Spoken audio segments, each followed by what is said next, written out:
Buenos días, hoy en Poema Diario vamos a leer un poema y dar noticia de vida de Ramón Gaya, este pintor español, testigo de todo el siglo. Nació en Murcia el 10 de octubre de 1910 y murió en Valencia el 15 de octubre del 2005 con 95 años.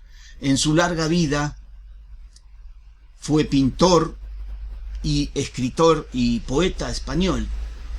Ramón Gaya nació en Murcia, hijo de Salvador Gaya, litógrafo, y Josefa Pomés, ambos de origen catalán.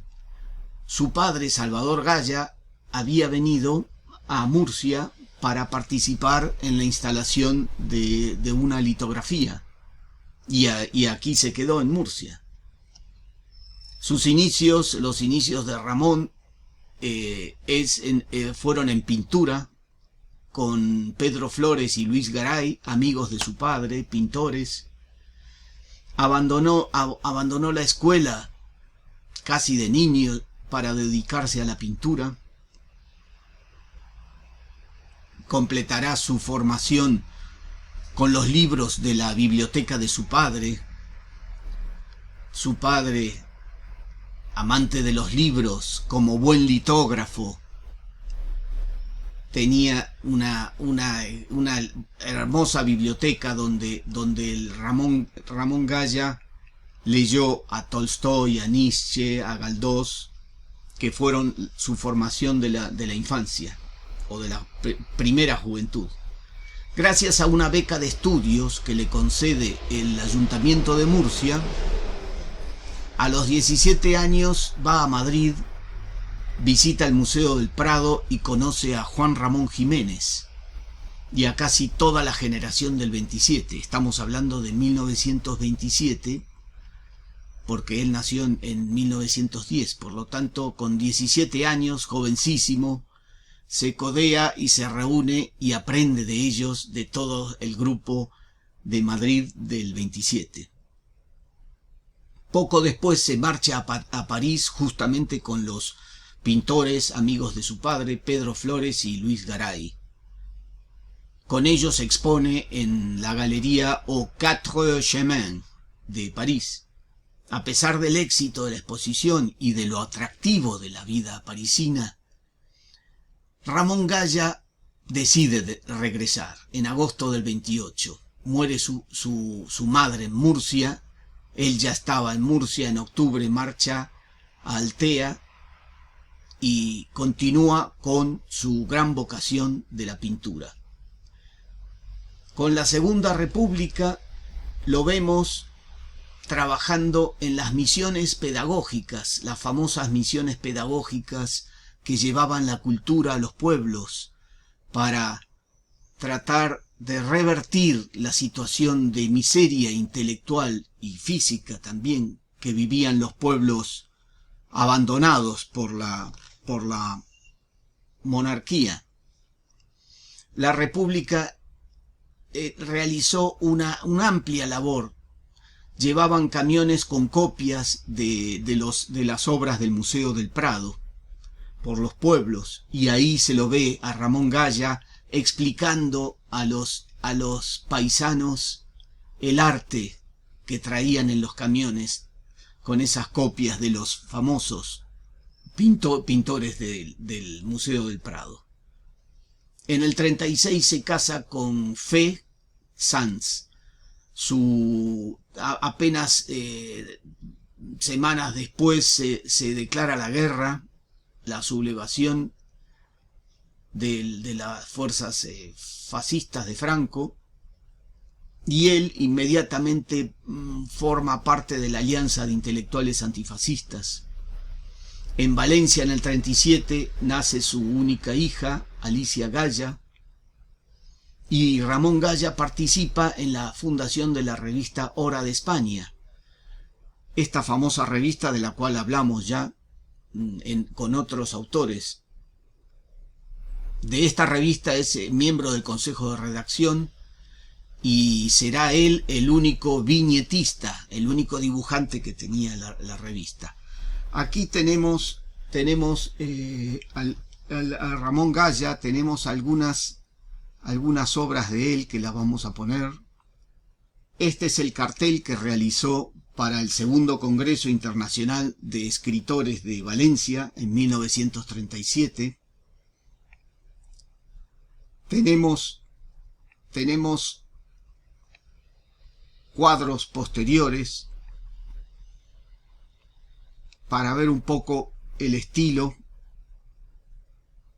de Ramón Gaya. En febrero del 39, el 3 de febrero, con la República prácticamente acorralada y millares de refugiados esperando cruzar la frontera, con los caminos repletos de gente, se firma en Figueras el acuerdo para evacuar los tesoros artísticos españoles, entre ellos las obras del Prado. La comarca es bombardeada el día en que su mujer Fe y su hija Alicia esperaban el tren en la estación de Figueras, junto con Carmen Muñoz, esposa de Rafael Dieste, uno de los escritores gallegos de la generación del 27. Fe es herida y acaba muriendo en el hospital. Carmen, su amiga Carmen, la esposa de Rafael Dieste, sería embarcada en un convoy a París y se lleva a su hija desvalida, la hija de Fe, de solo 2 años.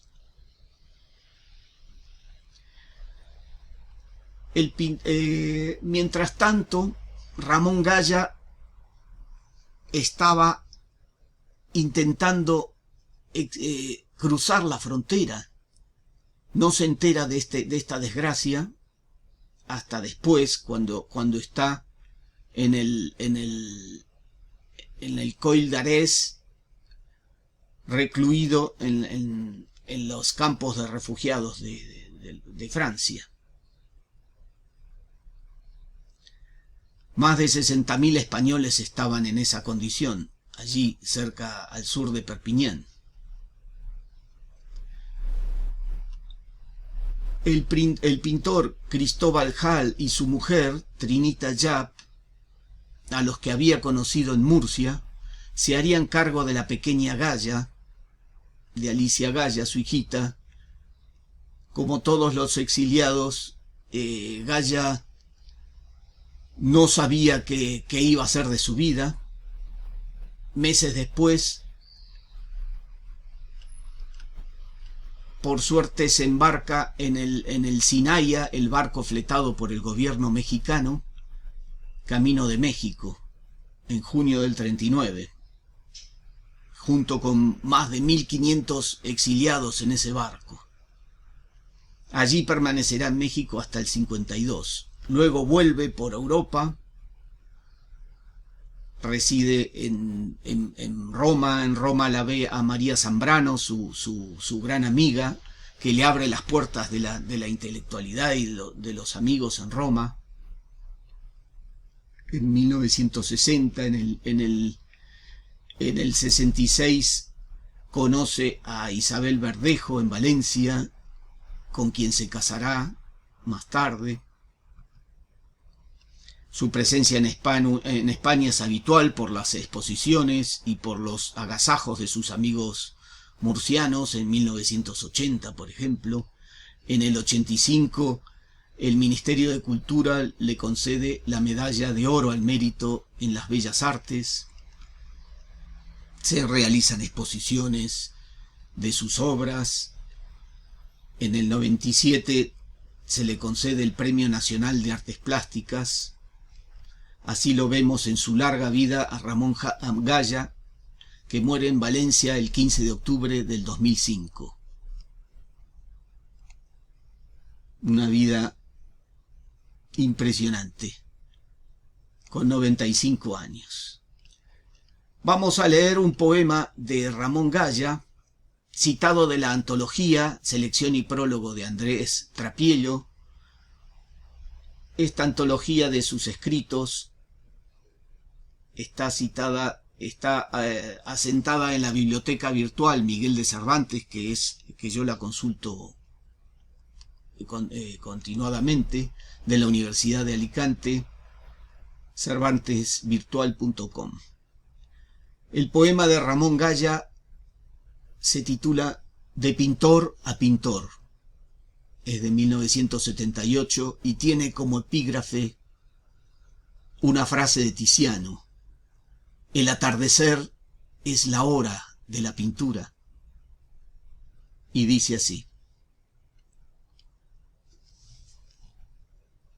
pintar no es ordenar, ir disponiendo sobre una superficie un juego vano, colocar una sombra sobre un plano, empeñarte en tapar, en ir cubriendo. Pintar es tantear, atardeciendo, la orilla de un abismo con tu mano, temeroso adentrarte en lo lejano, temerario tocar lo que vas viendo. Pintar es asomarte a un precipicio, entrar en una cueva, hablarle a un pozo y que el agua responda desde abajo. Pintura no es hacer, es sacrificio, es quitar, desnudar, y trozo a trozo el alma irá acudiendo sin trabajo. Gracias, Ramón Gaya, por tu larguísima trayectoria, repartiendo color, arte y sensibilidad artística en todos los lugares donde estuviste, en México y en Europa. Gracias a vosotros por ver este programa. Un minuto de poesía puede cambiar el mundo. Estamos en ello. Gracias.